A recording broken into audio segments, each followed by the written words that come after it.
दोस्तों, आपका स्वागत है नॉलेज पार्क चैनल में। आज हम फिजिक्स का बहुत ही इम्पोर्टेंट टॉपिक डिस्कस करने जा रहे हैं जिसका नाम है ध्वनि। आप जो सोच रहे हो वो वाली ध्वनि नहीं।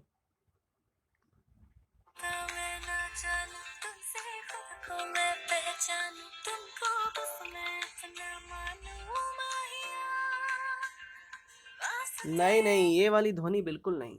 हम बात कर रहे हैं फिजिक्स का इम्पोर्टेंट टॉपिक जिसका नाम है ध्वनि। साउंड। साउंड क्या है? एक टाइप की एनर्जी है। क्या है? एक टाइप की एनर्जी। चलिए आगे देखते हैं क्या होता है साउंड। ध्वनि। ध्वनि एक प्रकार का कंपन या विक्षोभ है जो किसी ठोस, द्रव या गैस से होकर संचरित होती है, किंतु मुख्य रूप से उन कंपनों को ही ध्वनि कहते हैं जो मानव के कान से सुनाई पड़ती है। इसका मतलब ये बोल रहा है कि ठोस, द्रव और गैस से ही संचरित हो। इसका मतलब ये हुआ, ध्वनि को ट्रेवल करने के लिए या ध्वनि को संचरित होने के लिए किसी न किसी मीडियम की जरूरत पड़ती है। वो चाहे ठोस हो, द्रव हो या गैस हो। मतलब जहाँ पर निर्वात होगा वहाँ पर साउंड ट्रेवल नहीं कर सकता। अगर हम अंतरिक्ष में बात करने की कोशिश करें तो हमारी आवाज़ एक दूसरे को सुनाई नहीं देगी। तो जानते हैं कि पहले सबसे ज़्यादा साउंड किस में ट्रेवल कर सकता है? तो वो ट्रेवल कर सकता है पहले सॉलिड में, फिर लिक्विड में, फिर हमारा गैस में। सॉलिड में सबसे ज़्यादा ट्रेवल करेगा, उसके बाद लिक्विड में, देन गैस में हमारा साउंड ट्रेवल करेगा। देखते हैं आगे। ध्वनि तीन प्रकार की होती है। पहला अपश्रव्य, दूसरा श्रव्य, तीसरा पराश्रव्य। जानते हैं अपश्रव्य, इंफ्रासोनिक वेव्स। अब इंफ्रासोनिक क्या होता है? वे ध्वनि तरंगे जिनकी आवृत्ति 20 हर्ट्ज से कम हो। क्या हो? 20 हर्ट्ज से कम हो, उनसे क्या बोलते हैं? अपश्रव्य, इंफ्रासोनिक वेव बोलते हैं। और जिन्हें मनुष्य सुन नहीं सकता उन्हें अपश्रव्य तरंगे बोलते हैं। आगे देखते हैं। मनुष्य कौन सी तरंग सुन सकता है, कौन सी ध्वनि सुन सकता है? वे तरंगे जिनकी आवृत्ति 20 हर्ट्ज से 20,000 हर्ट्ज के बीच हो, उसे बोलते हैं ऑडिबल वेव। मतलब इंसान 20 से लेकर के 20,000 हर्ट्ज के बीच ही जो ध्वनि होती है उसको ही सुन सकता है। आगे देखते हैं। पराश्रव्य, अल्ट्रासोनिक वेव। वे ध्वनि तरंगे जिनकी आवृत्ति 20,000 हर्ट्ज से अधिक होती है और जिन्हें मनुष्य सुन नहीं सकता, लेकिन कुछ विशेष जानवर इसे सुन सकते हैं, उन्हें अपश्रव्य अल्ट्रासोनिक वेव बोलते हैं। क्या होते हैं? Ultrasonic wave. याद रखिएगा, 20,000 हर्ट्ज से ज़्यादा। आगे देखते हैं। ध्वनि साउंड जो है द्रव, गैस और प्लाज्मा में जो ध्वनि होती है केवल और केवल अनुदैर्ध्य होती है। जो ट्रेवल करने का वो मतलब तरीका होता है वो लॉन्गिट्यूडनल होता है। जबकि ठोस में क्या होता है? ठोस में वो अनुप्रस्थ तरंग की तरह चलती है। ठोसों में अनुप्रस्थ तरंग के रूप में चलती है। अब देखते हैं कि अनुदैर्ध्य और अनुप्रस्थ होता क्या है।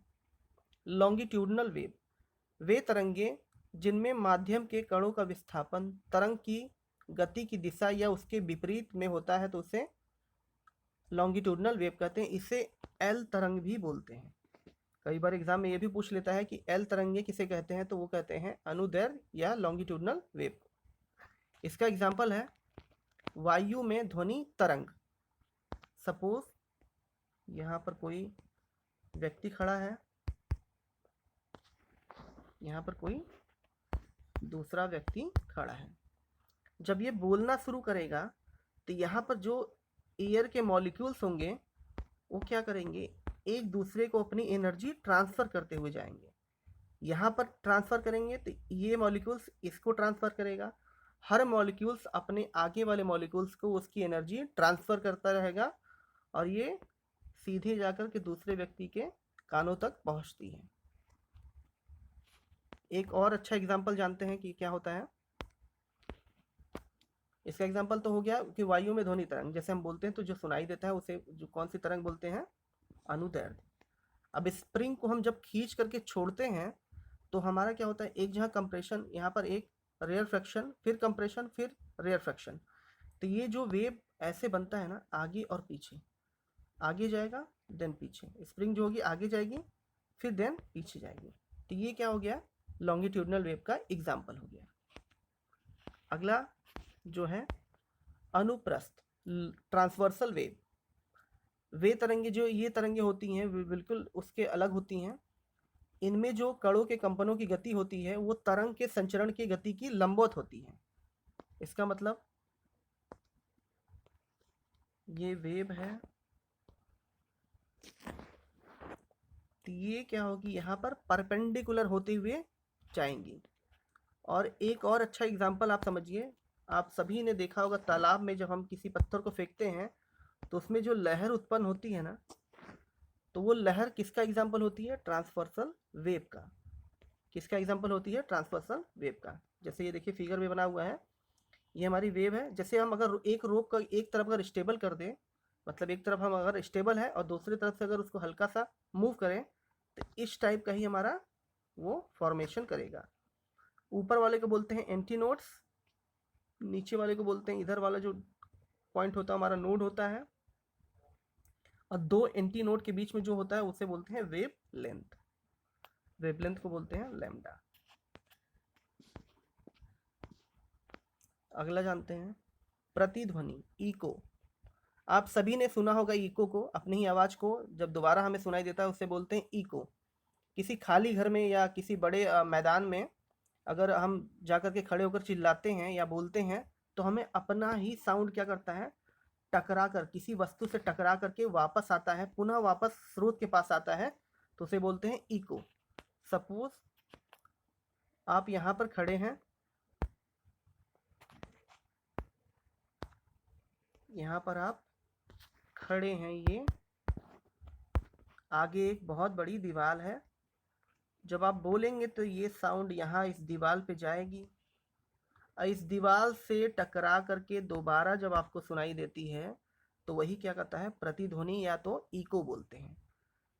पहाड़ी इलाकों में हम जब बोलते हैं, शिमला कभी चले जाइए या किसी भी हिल स्टेशन पर जाइए, अगर आप जब बोलेंगे तेजी से तो वो आपको दोबारा जो प्रतिध्वनि सुनाई देती है वही क्या होता है, हमारा एक इको होता है। इको जनरेट करने के लिए जो मिनिमम डिस्टेंस होना चाहिए स्रोत और उस वस्तु के बीच में वो होना चाहिए 17.2 मीटर। अगर इससे कम रहा तो इको जनरेट हमारा नहीं होगा। क्या होगा, इको जनरेट नहीं होगा। मिनिमम डिस्टेंस कई बार एग्जाम में पूछ चुका, बस डायरेक्ट क्वेश्चन आता है कि minimum distance for the echo generation is 17.2 metre. और speed of light, speed of air होता है 343 मीटर पर सेकेंड। मतलब एक सेकेंड में जो साउंड होता है वो 343 मीटर ट्रेवल कर लेता है। आगे जानते हैं सोनार। सोनार का फुल फॉर्म है साउंड नेविगेशन एंड रेंजिंग। ये वो वाला सोनार जी नहीं जो सोना बनाते हैं या सोने का ऑर्नामेंट्स बनाते हैं। देखते हैं सोनार करता क्या है। इसका प्रयोग समुद्र में डूबी हुई वस्तुओं का पता लगाने के लिए किया जाता है। इसमें भी हमारा क्या यूज होता है, सोनार में जो वेव हम यूज करते हैं वो क्या यूज करते हैं, अल्ट्रासोनिक वेव। अच्छा, जो नेवी सील होती है, जो पानी वाले जहाज होते हैं, उनमें भी कौन सा वेव यूज करते हैं हम, अल्ट्रासोनिक वेव। अच्छा, सोनार का एक और यूज है, सपोज यहाँ पर आपका शिप है या पनडुब्बी है यहाँ पर आपका, ठीक है, सबमरीन यहाँ पर एक है और दूसरी सबमरीन यहाँ पर किसी दुश्मन की है, तो दोनों में ये सोनार सिस्टम रहते हैं। तो ये क्या करते हैं, एक इको जनरेशन मतलब अल्ट्रासोनिक वेव भेजेगा तो जो साउंड बैक होकर के मिलेगा, ठीक है, तो इससे हमें ये पता चल जाता है कि किसी दुश्मन का जो जहाज या सबमरीन है वो कितनी दूरी है उसकी और कितनी स्पीड से वो हमारी तरफ अप्रोच कर रहा है। तो इसका प्रयोग हम क्या करते हैं, सोनार का प्रयोग हम पनडुब्बी सबमरीन में यूज करते हैं और समुद्र में डूबी हुई वस्तुओं का भी पता लगाने के लिए यूज किया जाता है। आगे देखते हैं, चमगादड़ जो होते हैं वो भी अल्ट्रासोनिक वेव का प्रयोग करते हैं शिकार को पकड़ने के लिए। यहाँ पर चमगादड़ तो हम बनाने से बन नहीं सकता है, तो ये मान लीजिए चमगादड़ है, ठीक है, ये चमगादड़ है। यहाँ पर उसका शिकार है, ठीक है, ये उसका शिकार है। सपोज अगर चींटी है छोटी सी, तो क्या करेगा, वो भी एक साउंड को भेजेगा यहाँ पर जो अल्ट्रासोनिक साउंड होगी, और इस साउंड को जब रिफ्लेक्ट बैक होकर के इसके पास आएगा तो इसको ये पता चल जाएगा कि हमारा जो आ, उसका शिकार है वो कितनी दूर है। इसीलिए चमगादड़ रात में भी बहुत अच्छे तरीके से शिकार कर लेता है। आपने चमगादड़ देखा ही होगा। ये एग्जाम में पूछा जाता है कि चमगादड़ कौन सी तरंगों का यूज करते हैं अपने शिकार को पकड़ने के लिए, तो वो करते हैं अल्ट्रासोनिक वेव का प्रयोग करते हैं। आपको ये वीडियो कैसा लगा आप प्लीज़ कमेंट बॉक्स में ज़रूर बताइएगा। अगर इसमें कोई इम्प्रूवमेंट करना हो या आपको कोई सुझाव देना हो तो वो भी आप कमेंट बॉक्स में ज़रूर बताइएगा। और हाँ, अपने दोस्तों के साथ इसे शेयर कीजिए और जितना हो सके आप इस वीडियो को लाइक कीजिए। Thank you.